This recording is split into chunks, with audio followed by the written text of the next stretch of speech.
So have you tried this voice chat with the ChatGPT? This feature released, I think, last September.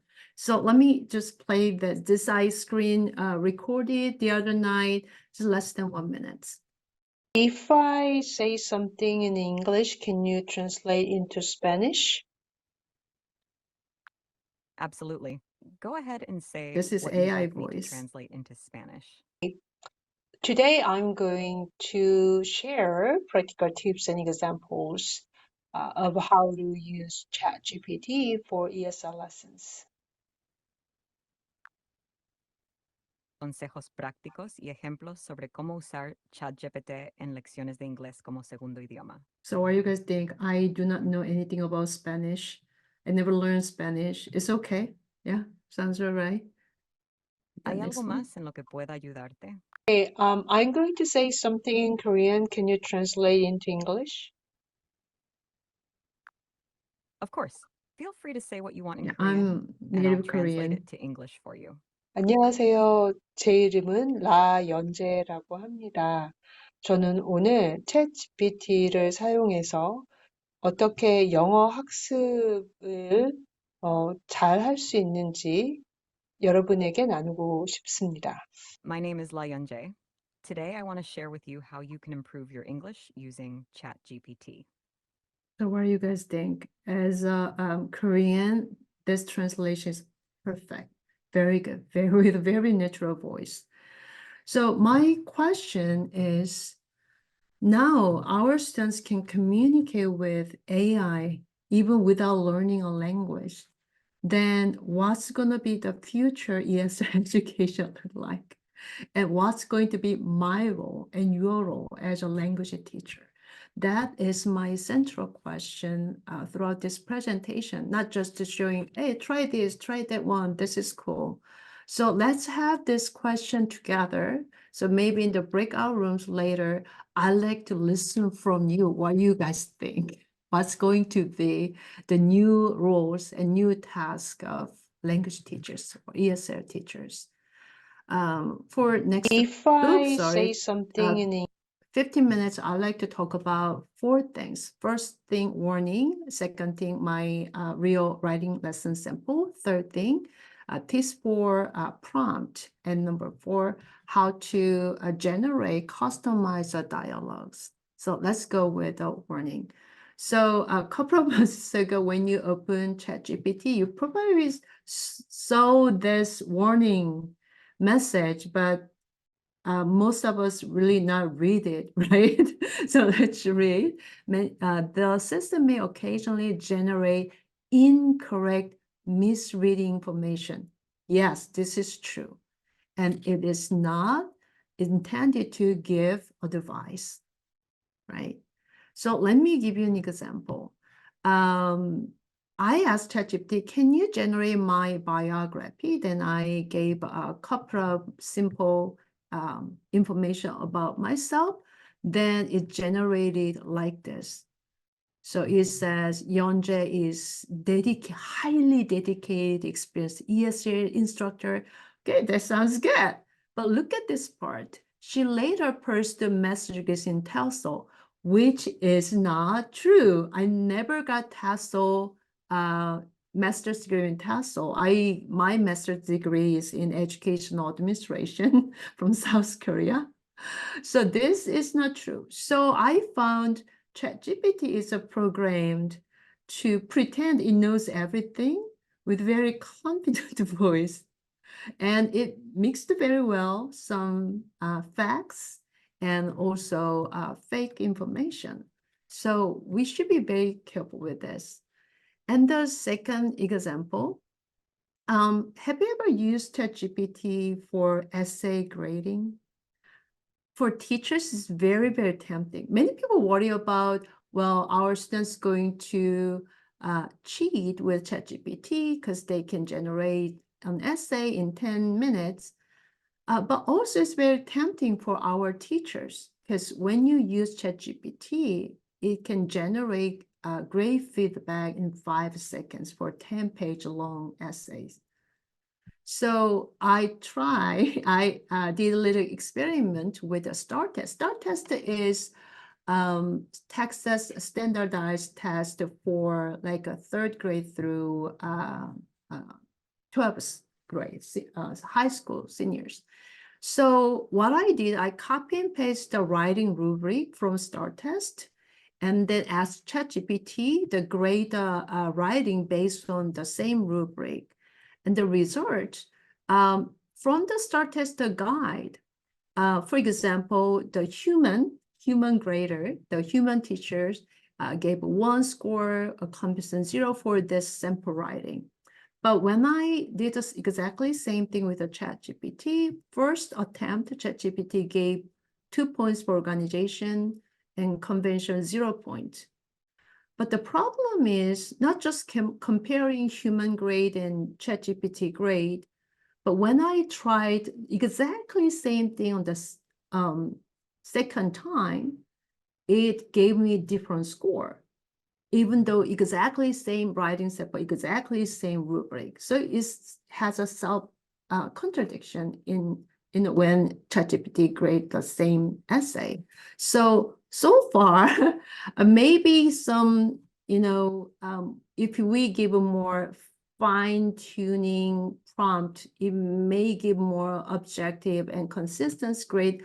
But so far, I tried ChatGPT 4, ChatGPT 3.5, but I found grading essay is not reliable, even though it can give good like a feedback for checking misspelling or simple punctuation, or like give some writing improvement tips.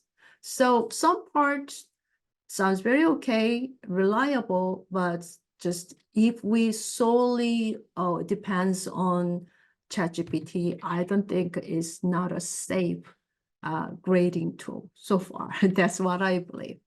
So these are 2 things. And one more thing as a warning, protect the PII. I think it's a personally identifiable information.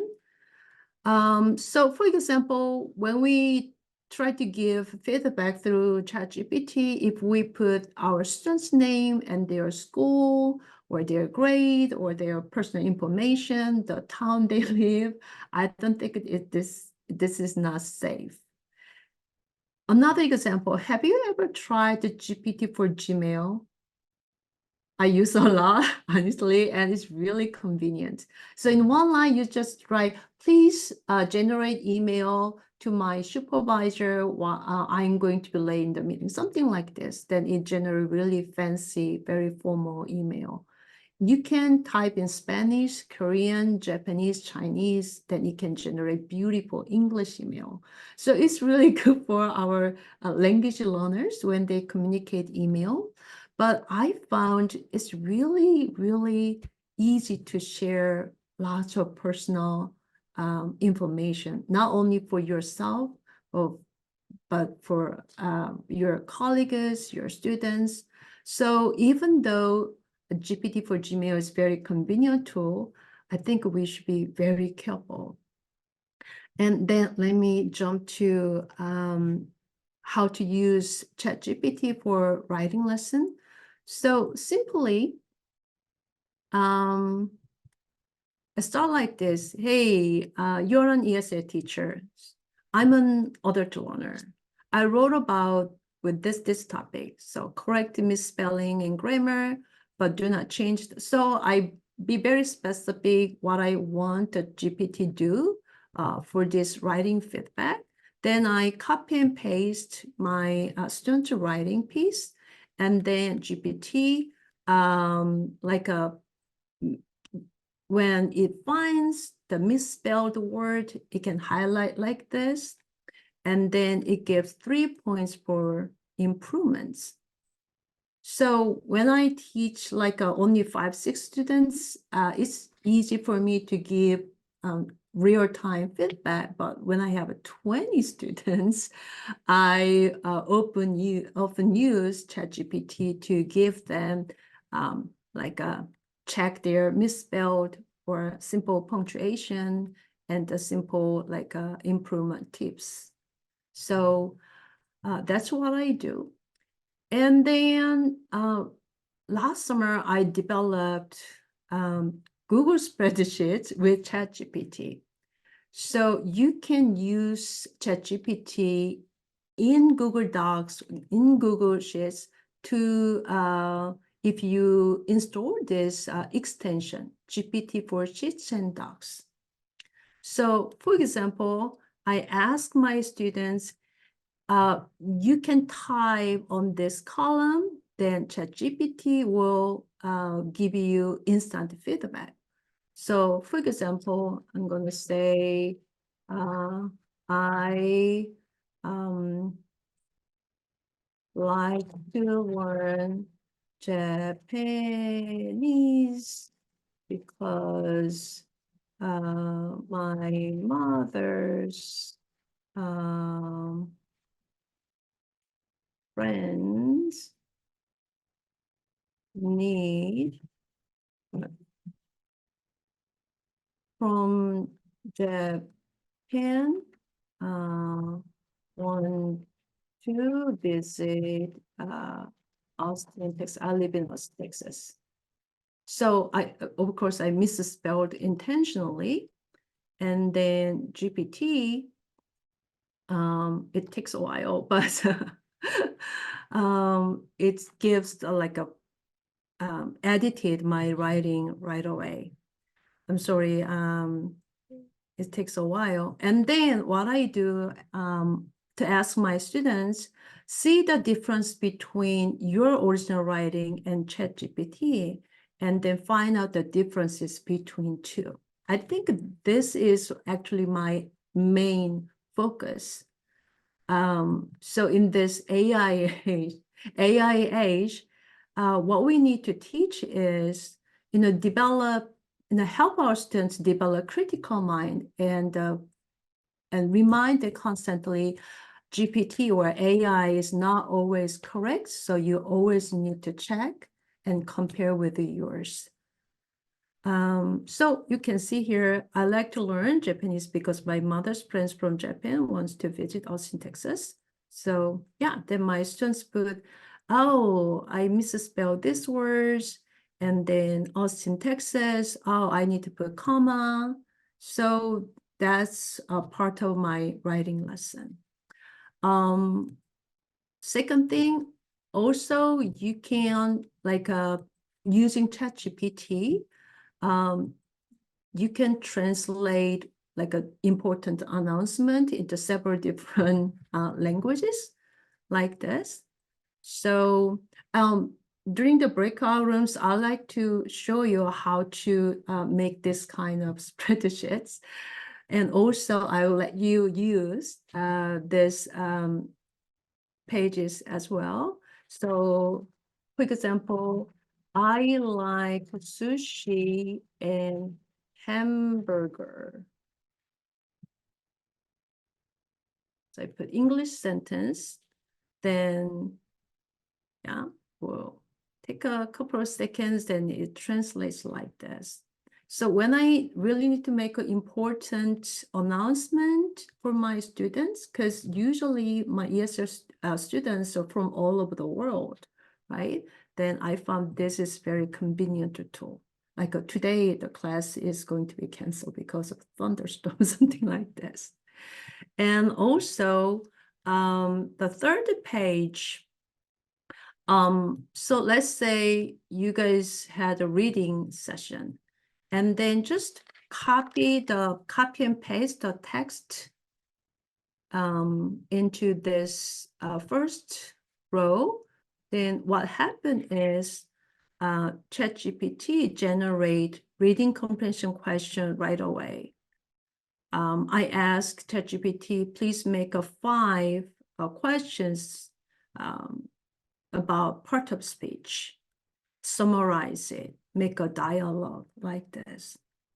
So with a ChatGPT, we can develop this kind of tools for your teaching and instruction. So that's part of my writing and reading lesson. And then, so this is what I found while I using ChatGPT for my writing lesson. So first thing, instant feedback. When you teach like more than 10 students, 20, 30 students, I found this really, really convenient to give instant feedback right away for the large group. And you can also provide a personalized feedback. Even you can translate your feedback into multiple different languages. And then also, while my students compare their original writing and ChatGPT suggestion, I found they learn new words. It can really enhance their vocabulary skills and level. And this ChatGPT is free, and they have 24/7 available tutors all the time. So these are the advantages ChatGPT when you use it for your reading and writing lesson. So I found these are the 4 principles when I make a prompt. So first one, let me show you an example. I found be specific is very important. So if you just say generate a dialogue between a parent and kid on Halloween night. And how about this? Generate a dialogue between a teen girl in high school and Turkish mom. Why? Because one of my students from Turkey, and she asked me about Yeonjae. I want to give my daughter some, has a warning before she goes out for Halloween. So that's why we make this prompt in class. So on the spot. And here, the girl wants to go trick-or-treat. The immigrant's mother wants to give heads up for her safety. And the family moved to Austin, Texas a month ago. Give me around the 8 lines. So once you click this one, then you can see how the ChatGPT generated the conversation, dialogue. So this is the first one. It's too long. And my second attempt. So yeah, around the 8 lines like this. So I think this Google slide is going to be shared with everyone. So you can see the difference between, so depending on how you write prompts, then what kind of result you're going to get. Provide context. So if you simply say, what does this mean? Blow your mind when I teach idioms. But if I say, I'm an ESOL teacher at a community college, and I need to explain the following phrase, I teach basic level students, blow your mind. And then you are going to be really surprised how different the result is. And the next one, so give a specific goal and purpose. So here I added more. Most of your students from South Korea, you want to give them example, blow your mind from the example they might be familiar with. Then it really gives different examples. Okay, and role play is a good one. So if you just say, give me 5 words to have the word to report, or if you say, you are an English language teacher, I'm your student. And then, also I added, help me memorize the words easily. Make a funny story with the 5 words. So think about like a ChatGPT is your teacher and you're a student, and then be detailed and make a settle role and a setting, and then it gives a really interesting result. Couple of things I like to more share is DeepL Translator. This is the AI, I think it's a German company, and I found their translation is much better than ChatGPT. And also, you can translate a whole file, like a PDF docs slide. So if you need a translator, I strongly recommend the DeepL company. And one more thing, FYI, this is a South Korean company developed for edible language conversation practice.